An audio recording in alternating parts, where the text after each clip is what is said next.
There is widespread consensus on the issue of terrorism. There is widespread consensus. Only the future can tell. We have laid out some red lines.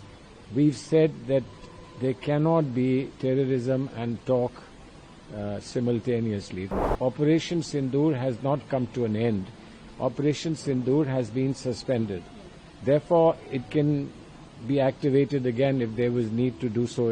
In defending the country, in organizing the country against terrorism, etc., there is no difference of opinion. I mean, whether somebody says it or not, there is no difference of opinion. Whatever our presentations have been made will certainly impact upon the manner in which they participate in the multilateral fora in the future. What is your takeaway from these visits? Did we able to convey our point of view to these countries, sir? I think on a balance it can be said that we've had a high level of success. Most certainly our point of view was conveyed and heard very seriously. And one can safely say that there is widespread consensus on the issue of terrorism. There is widespread consensus. And most countries, in fact, had already communicated to the government of India the condolence and their sense of abhorrence at the nature of the crime that had been committed. So we were really resonating that, we were underscoring the same thing, and there wasn't any difficulty. The problems for everyone is that when they have to talk about the next steps that are to be taken.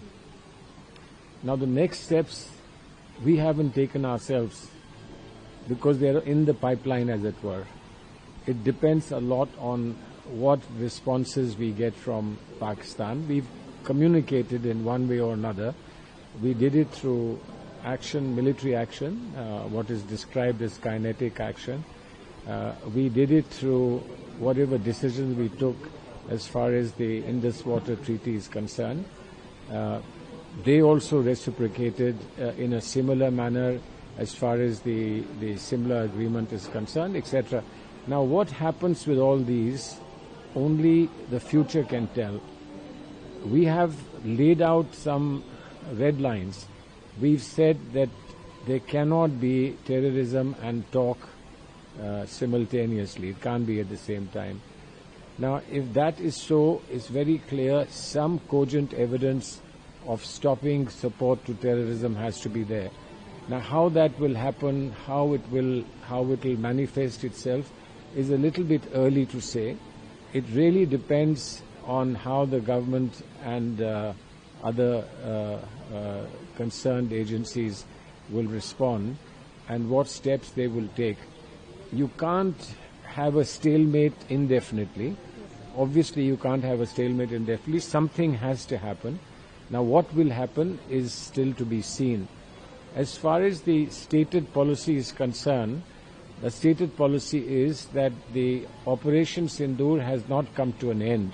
Operation Sindoor has been suspended. Therefore, it can be activated again if there was need to do so, etc., etc. But that's the only statement that has come about future steps.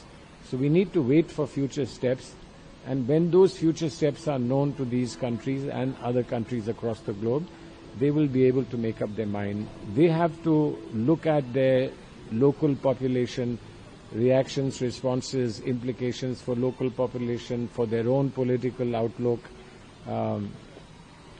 their relations with the international world. So all those things they will factor in. But I think this is work in progress, and we will know in due course. I hope that we have laid the ground for whatever needs to be done in times to come. So when you were dealing with these officials, foreign officials and the stakeholders everywhere, there were certain voices in India also that were pointing out that how can you support the government. Dealing with foreign voices and the voices at home, so was it difficult for you? No, I see. It's difficult for a novice. It's not difficult for somebody who's been in the business for a long time. But it is disconcerting because we are not here on our own. We are here because our political parties have stamped the approval and have decided to send us here. They would have thought about implications and so on. Should you go? Should you not go? Etc. Etc. But once we come here internationally, we have to speak one single language. Are there areas of convergence or areas of agreement that you emphasize? So there is no problem. If there is an agreement now, you can't say that there is zero agreement between opposition and the government, because in defending the country, in organizing the country against terrorism, etc., there is no difference of opinion. I mean, whether somebody says it or not, there is no difference of opinion. But if there are on some possible dimensions difference of opinion, which are voiced and should be voiced, but they are voiced within the Indian system. Nobody calls up people abroad to say that, look, we disagree and you also help us disagree, etc. Nobody does that. So therefore, it doesn't really become an impediment, but it creates a little bit of a drag. You know, you like to do things which are universally appreciated, but if people start arguing about what you're doing, then it becomes a little bit of a drag. But those of us who are experienced in doing these things, we are not in a sense distracted by it. It's a little, maybe it's a little distressing, but it doesn't distract. Particularly if what is being said at home has nothing to do with what we are doing here. Yes. We can't make policies here. We can't change history here. We can't change political ideologies here. All of us preserve them to the extent, and I hope that the government also understands this, that each one of us has to get back to our respective political parties, and we have to obviously do what our political parties would like us to do. And I don't believe that in the manner in which we've handled things, that there would be any contradiction or any departure from what we have done. So you don't have to go back and say, I'm sorry I did this, I'm sorry I should not have done that. This is an area on which there is convergence, and I believe that convergence is good for the country, because, as I have said again and again, it's the country first and the country that matters, which is the attitude of everybody, whoever is at home or here anyway. That has to be the. If that is not the attitude, I'm very sorry. I don't know what to say about them. Sir, the countries which were selected, they were selected very carefully, sir. Some are the members of several multilateral forums, sir. Be it Japan, South Korea, we see Indonesia and Malaysia the member of OIC, sir. So, do you think we will have a support in multilateral forum going forward, sir, after this visit, sir? You can't just assume that it will happen, Yeah. but I can say with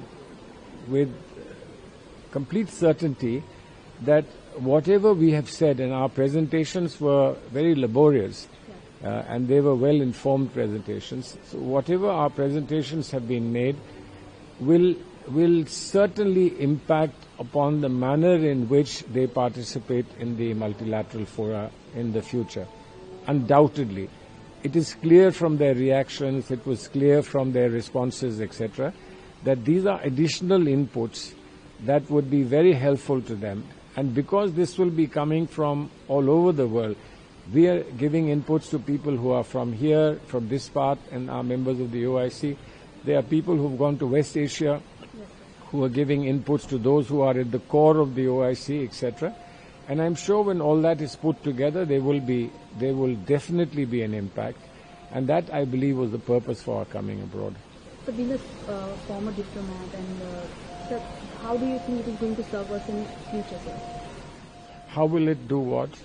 is going to serve, or these visits are going to serve? Well, I see. There are always two views.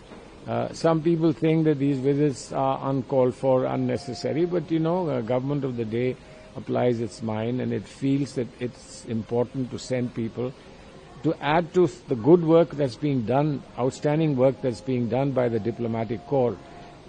Much of what we achieve is based on the work that the diplomatic corps has done, our ambassadors and high commissioners have done. I mean, if we pat ourselves on the back and say we've done everything, that would be completely wrong. They've done a lot of work, but to put a fresh face and a fresh phrase to something that is already been hammered home repeatedly, that adds a little dimension, and I think that's the purpose for sending people. Many countries don't do what we have done. Many countries do something similar that we have done. So let us just hope that this was a decision that will, in the end, bring something to be happy about, and something that will add to the purpose of making India strong and making India more comfortable in the world.